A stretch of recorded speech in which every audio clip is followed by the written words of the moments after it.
Olá, essa é mais uma edição do Daily World Minute. Hoje falaremos sobre a audaciosa ofensiva ucraniana que atinge o coração de Moscou, a escalada nuclear iraniana e as tensões no Estreito de Hormuz, e a polêmica interceptação de uma flotilha humanitária por Israel. No Brasil, o foco estará na corrida por terras raras. Fique com a gente e entenda como esses eventos afetam a sua vida. A guerra na Ucrânia atinge um novo patamar de escalada, com um drone ucraniano atacando um edifício de luxo em Moscou.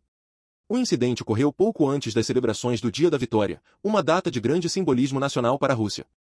Este ataque audacioso no coração da capital russa sublinha a crescente capacidade da Ucrânia de levar a guerra para o território inimigo, desafiando a narrativa de segurança russa. Imagens e relatos indicam que o drone atingiu um dos arranha-céus da área de negócios de Moscou, causando danos visíveis e gerando pânico. Embora não tenha havido relatos imediatos de vítimas fatais, o impacto psicológico e propagandístico é imenso. A escolha de um alvo civil de alto perfil em uma área nobre da capital envia uma mensagem clara sobre a vulnerabilidade da Rússia, mesmo em sua retaguarda. O ataque ocorre em um momento particularmente sensível.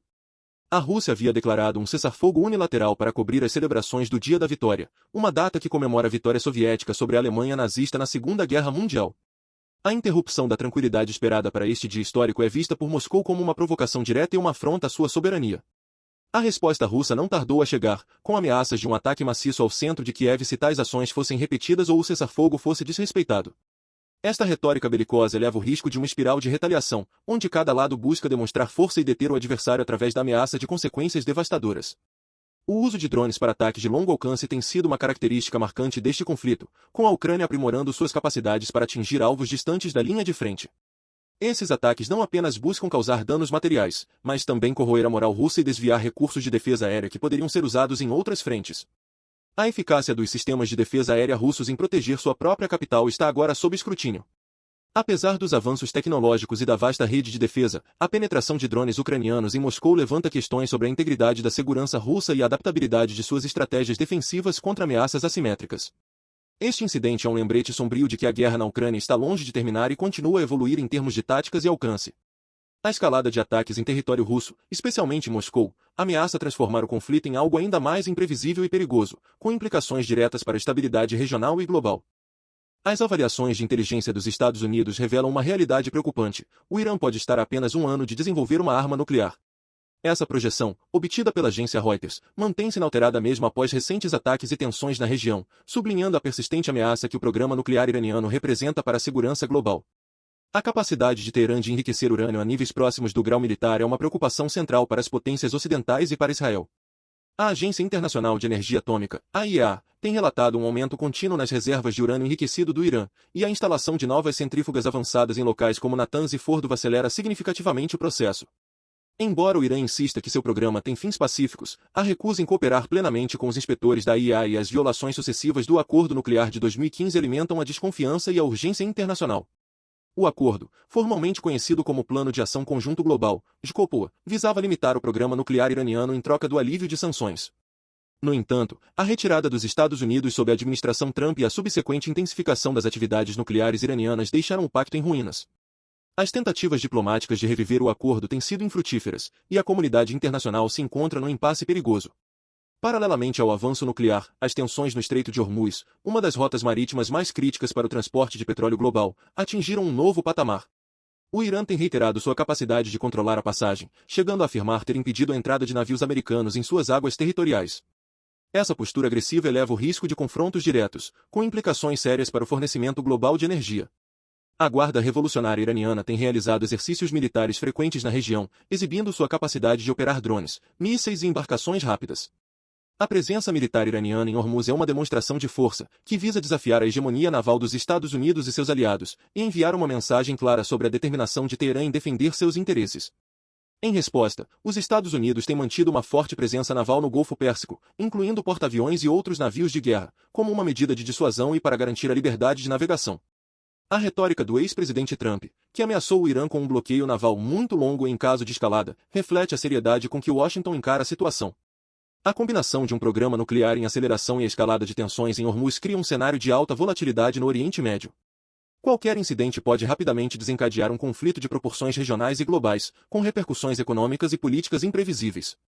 A comunidade internacional observa com apreensão, buscando caminhos para desescalar a crise antes que seja tarde demais. A interceptação da flotilha global Sumud por forças navais israelenses reacende o debate sobre a legalidade do bloqueio de Gaza e as táticas empregadas por Israel em águas internacionais. 2 ativistas foram detidos, e a Espanha classificou o ato como abdução, elevando a tensão diplomática e a pressão internacional sobre o Estado hebreu. A flotilha, que incluía o navio MV Ondius, tinha como objetivo romper o bloqueio marítimo imposto por Israel à faixa de Gaza, transportando ajuda humanitária e ativistas que buscam chamar a atenção para a crise humanitária no território palestino. A intercepção ocorreu em águas internacionais, a uma distância considerável da costa de Gaza. Israel justifica suas ações alegando preocupações de segurança, afirmando que o bloqueio é necessário para impedir o contrabando de armas para grupos militantes em Gaza. No entanto, críticos internacionais argumentam que o bloqueio, que já dura mais de uma década, constitui uma punição coletiva e agrava já a precária situação humanitária dos 2 milhões de habitantes da faixa. A legalidade de um bloqueio marítimo em si é complexa sob o direito internacional, especialmente quando aplicado a uma população civil. A questão central é se a interceptação de navios em águas internacionais, especialmente aqueles que transportam ajuda humanitária, pode ser justificada sob o pretexto da segurança nacional ou se constitui uma violação da liberdade de navegação. A detenção dos ativistas a bordo da flotilha, incluindo cidadãos espanhóis, gerou fortes protestos. A Espanha, em particular, expressou indignação, considerando a detenção como um sequestro em águas internacionais. Organizações de direitos humanos também condenam a ação, apontando para a falta de transparência e o tratamento dado aos detidos. Este incidente não é isolado.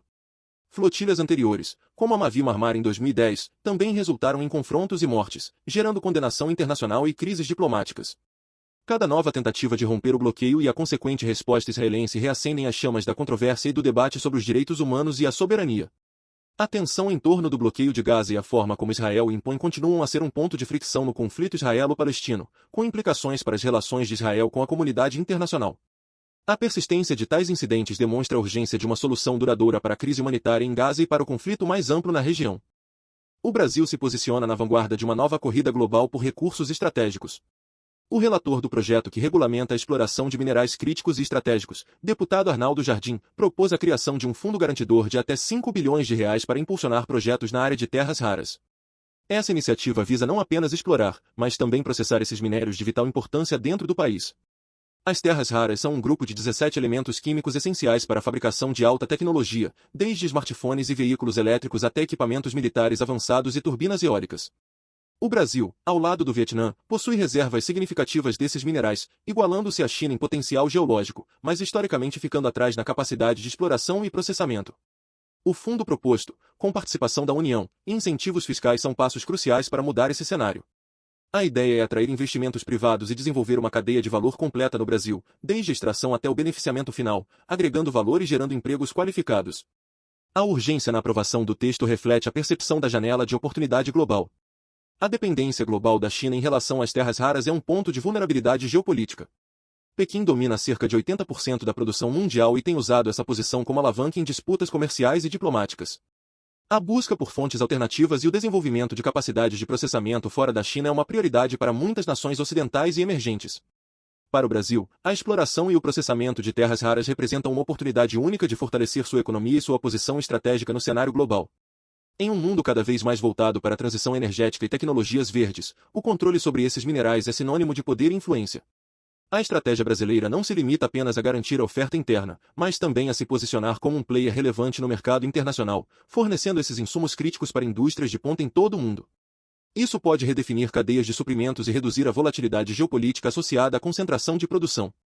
A aprovação e implementação bem-sucedida deste projeto podem transformar o Brasil em um polo de minerais críticos, impulsionando o desenvolvimento tecnológico e industrial do país.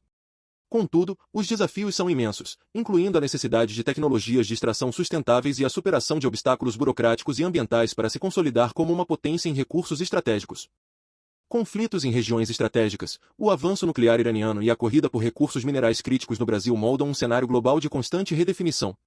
Esses eventos, embora distantes, impactam diretamente a economia, a segurança e o futuro de todos. Para continuar acompanhando de perto as complexidades do mundo, inscreva-se no Daily World Minute e ative as notificações. Até a próxima!